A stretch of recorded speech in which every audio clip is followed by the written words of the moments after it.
Brenda Marie Gerow, February 18, 1960 c. April 6, 1981, previously known as Pima County Jane Doe, was a formerly unidentified American murder victim who was found on April 8, 1981. In late 2014, a photograph of a facial reconstruction of the victim was made public that led to Gerow's identification the next year. She had been buried under a headstone with the placeholder name of Jane Doe with the phrase, UNK, 1981. Gerow's body remained unidentified for 34 years until it was announced that her remains had positively been identified. Disappearance and murder. Gerow, the oldest of her siblings, disappeared in July 1980 after leaving with John Jack Kalhauser, her boyfriend at the time. She had worked at a convenience store as well as a bartender at an establishment in Gerow, Massachusetts, often frequented by bikers. She remained in contact with family and had at one time called home stating she would be returning, yet she never did. Her family attempted to report her missing, yet local police declined to cooperate, due to the fact that she was an adult when she vanished. The body of a white female was found in the desert on April 8, 1981, in Tucson, Pima County, Arizona, near Houghton Road and Interstate 10.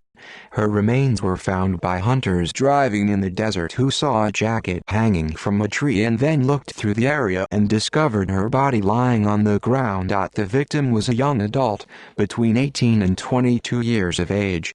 The autopsy determined she died 1.5 to 2 days before her body was discovered, and cause of death was strangulation by ligature. She had been severely beaten, in addition to being sexually assaulted. When found, her body was in an advanced state of decomposition, rendering her facially unrecognizable and her eye color undetermined. The pathologist who examined her was able to determine she had a light skin complexion as well as long, light brown to blonde hair. The victim also had a noticeable white spot on one of her upper front teeth. She was approximately 5 feet 2 in, 1.57 meters to 5 feet 3 in, 1.60 meters tall and weighed around 100 to 110 pounds, 45-50 kilograms at the time of her death. Additional evidence at the scene may have been blown away due to wines. Her body was clothed in denim jeans, white socks with pink pom-poms, a white bra, blue underwear, brown suede shoes and unique blouse that was a dark blue and had puffy reddish-colored sleeves with a flower design. A denim jacket was found hanging in brush near the body. Investigation of the crime scene was photographed and law enforcement flew over the area to take further photographs and to find any additional clues. Body decomposition was not advanced enough to completely alter her fingerprints, which were eventually taken. Dental information was obtained along with, years later, her DNA. A DNA profile from another individual was extracted from her clothing in 2006, which allowed for a DNA profile of a potential suspect to be created after the sample analysis was completed in 2007. At the time the victim was found, authorities in Tucson were unable to obtain fingerprints. In an effort to obtain her fingerprints, the victim's hands were removed from the body and sent to the FBI. While the FBI had been successful in getting fingerprints from the victim, they were not a match to any missing persons on file or to anyone arrested for a crime. The case was compared to several missing person cases, but all were ruled out. To investigators, the style of some of her clothing suggested she could have been involved in the local county fair that had occurred at the time of her murder.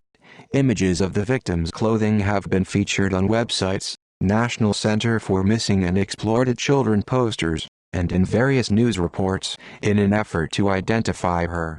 The victim had been walking or running through a wooded area before her death, as scratches on her body suggested. A crude sketch was created of the victim at the time initially following her discovery. It was released to the public on television and in the newspapers, yet the victim was not recognized by anyone in the area. After a 2012 exhumation of the body, the victim's face was digitally reconstructed after her skull was examined via a CT scan. The scan was sponsored by the National Center for Missing and Exploited Children in order to create an approximation of facial features and appearance when the victim was alive. Different theories regarding the life and demise of the victim existed. Investigators theorized she was a runaway as a child before she became an adult, had possibly been estranged from family, had been murdered elsewhere and dumped at a new scene, or had hitchhiked to Tucson from another location. Early into the investigation, it was theorized she could have been a victim of the then unidentified Golden State Killer, who had moved south since his criminal career began in the mid-1970s. Later efforts and identification in 1995, while building a case against Kalhauser for assault charges, a photograph of a young woman with light hair holding a bouquet was found in his possession. In late 2014, police announced that they believed the photograph was connected to the case of Pima County Jane Doe and quickly released it to the public. The woman in the photo was stated to resemble the victim's reconstruction and her physical description. The photograph is believed to have been taken between 1979 and 1981, also fitting the time frame in which Jane Doe was found. Kalhauser refused requests from the authorities to identify the woman in the photograph. The then unidentified woman's photograph was circulated to the public in late 2014 after authorities made the connection between it and the reconstruction. Authorities noted that the background scenery appeared to be from somewhere in the eastern part of the country, most notably at a former camping area in Tyngsboro, Massachusetts. On December 23, 2014, her brother, Bill Gerow Jr., received a notification from police that the female in the picture could be his sister. Gerow hadn't been seen since 1980, when she was 20, after she left the state voluntarily with Kalhauser, whom she was in a relationship with. She had reportedly met Kalhauser while at a nightclub. She had never explained the reason for her departure, although her family did believe she had run off. Her brother stated that she had called him around 2 to 3 weeks afterwards while residing in New Mexico. After this occasion, she was never heard from again, although her family continued efforts to locate her.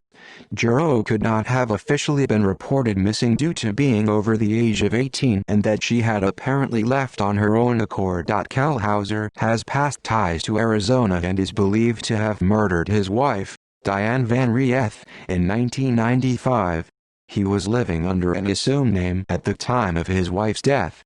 Although Van Rieth's body has never been found, Kalhauser was later convicted of her murder in 1999. Other events in Kalhauser's criminal history includes being convicted for the 1974 murder of Paul Chapman and being indicted for the attempted murder of a man in 1979. Following his indictment for the 1979 case, Kalhauser jumped bail and fled after being released from jail. When he married Diane Van Rieth in Nevada, he used a false name to avoid being discovered. Kalhauser was sentenced to 20 years in prison in Arizona following his conviction of second-degree murder. Arizona prison records show that he completed his sentence on May 8, 2019. On September 28, 2015, information was released that the body of the unidentified victim had been formally identified as Gerow in April 2015, and that her body would be returned to family members.